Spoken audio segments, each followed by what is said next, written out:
इस वीडियो में हम पढ़ेंगे लीस्ट कॉमन मल्टीपल यानी कि ज़ोफ़ियाकल क्या होता है।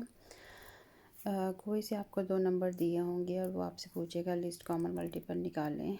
तो सबसे पहले आपने ज़ोफ़ियाकल निकालना है। 6 का ज़ोफ़ियाकल निकालना तो सबसे पहले 2 से स्टार्ट करते हैं, देखते हैं 2 पर डिवाइड होता है या नहीं। तो मैंने 2 पर डिवाइड किया तो 3 आया, फिर 3 पर डिवाइड किया तो 1 आया। जब 1 आए तो आपने वहाँ रुक जाना है। इसी तरह 8 के हमने ज़ोफ़ियाकल निकाले। अब 6 को आपने 2 और 3 के मल्टीप्लाई की फॉर्म में लिखना है, यानी कि जो आपके पास प्राइम नंबर्स आए हैं उनके मल्टीप्लाई जो भी हो रहे हैं उनको लिख दें। ठीक है, दोनों नंबर लिख लें। अगर तीसरा नंबर भी दिया तो उसका भी ऐसे ज़ोफ़ियाकल निकाल लें और प्राइम नंबर्स के साथ फैक्टर्स निकाल लें और फिर देखें उनमें से कॉमन क्या चीज़ निकल रही है। ठीक है, दोनों में जो चीज़ कॉमन है वो आपने सर्कल कर देनी है ऐसे।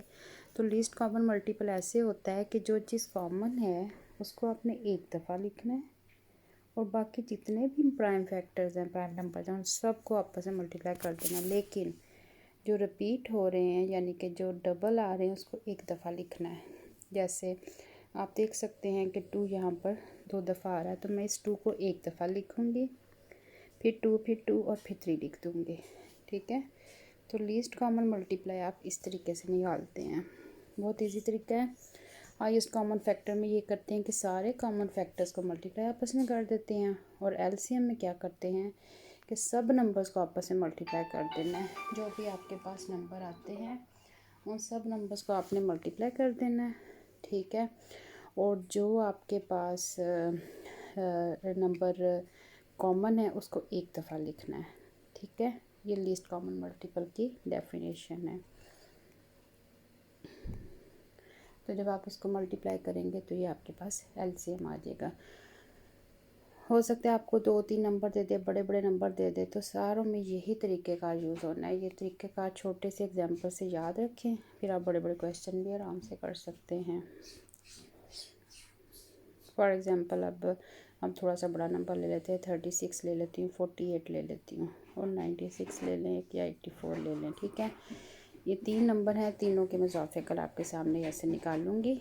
और ये जो मैं काम कर रही हूँ साइड पर, ये आपने अपने क्वेश्चन के सॉल्यूशन पे करना है साथ ऐसे। इसको जब आप क्वेश्चन का सॉल्व करते हैं तो दरमियान में एक लाइन लगा दें और साथ में रफ़ वर्क सामने उसके करें साफ़ सुथरे तरीके से, ताकि एग्जामिनर को पता हो कि आपने किसी के साथ चीटिंग नहीं की, सारे काम खुद किए हैं, तो आपको फुल मार्क्स दे देते हैं।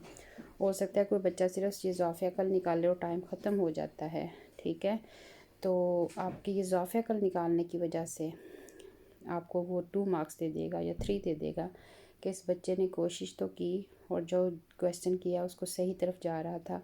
टाइम अगर उसके पास नहीं रहा तो ये सलूशन सामने किया हो। ठीक है, ये अलग से नहीं करना, आपने इसी तरह छोटी सी लाइन ड्रॉ करके साथ ही कर देना है। अब जो 36 है उसको मल्टीप्लाई की फॉर्म में लिख लें। जो आपके पास प्राइम फैक्टर्स आए हैं, प्राइम फैक्टर्स होते हैं 1 से लेकर 10 से पहले पहले जो नंबर होते हैं ना प्राइम नंबर्स, उनको प्राइम फैक्टर्स कहते हैं। 1 से लेकर 10 तक जो फैक्टर्स आपके पास आए हैं, कि जैसे फैक्टर्स है ना 2 2 3 3, जो इस पर डिवाइड हो जाते हैं फुली, इस तरह डिवाइड होते हैं कि आंसर 0 आता है, तो वो फैक्टर कहलाते हैं इसके। चूँकि हम 2 से शुरू करते हैं, फिर 3 की तरफ जाते हैं, फिर 4 या 5 की तरफ जाते हैं, तो ये हमारे प्राइम फैक्टर्स बन जाते हैं। अब मैंने इनको इस फॉर्म में लिखा है। अब एलसीएम जब निकालना है तो तीनों में जो चीज़ कॉमन है ना वो पहले आपने चेक करनी है। यहाँ लिख दें कि ये इसके एलसीएम है।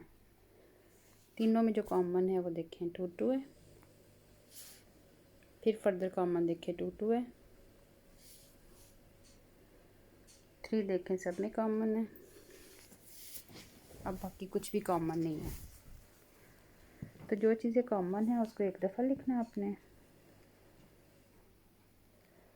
और बाकी सारी रिमेनिंग जो चीज़ें बच गई हैं वो सारी भी मल्टीप्लाई कर देनी है। अब इस केस में देखें 2 जो है 2 दफ़ा आ रहा है, लेकिन ये कॉमन नहीं है इसलिए उसको 2 दफ़ा ही लिखना है। ठीक है, 3 भी 2 दफ़ा आ रहा है, एक 3 कॉमन वाला और एक 3 भी बचा हुआ है। तो ऐसे सारे नंबर जितने हैं एलसीएम कहते हैं multiplication of common factors and all factors. तो इनको मल्टीप्लाई करें और आंसर निकाल लें तो ये आपका एलसीएम हो जाएगा, जिसको कहते हैं लीस्ट कॉमन मल्टीपल।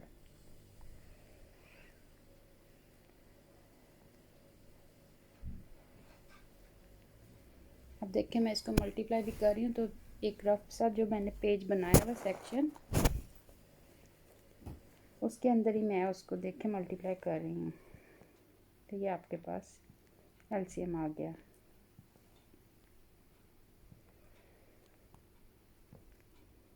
ये प्रोसेस याद रखिएगा, बहुत आसान है। कॉमन फैक्टर्स आपने पहले निकाल लेना और सबको फिर मल्टीप्लाई कर देना है, और कॉमन को एक दफ़ा मल्टीप्लाई करना है, रिपीट नहीं करना उनको।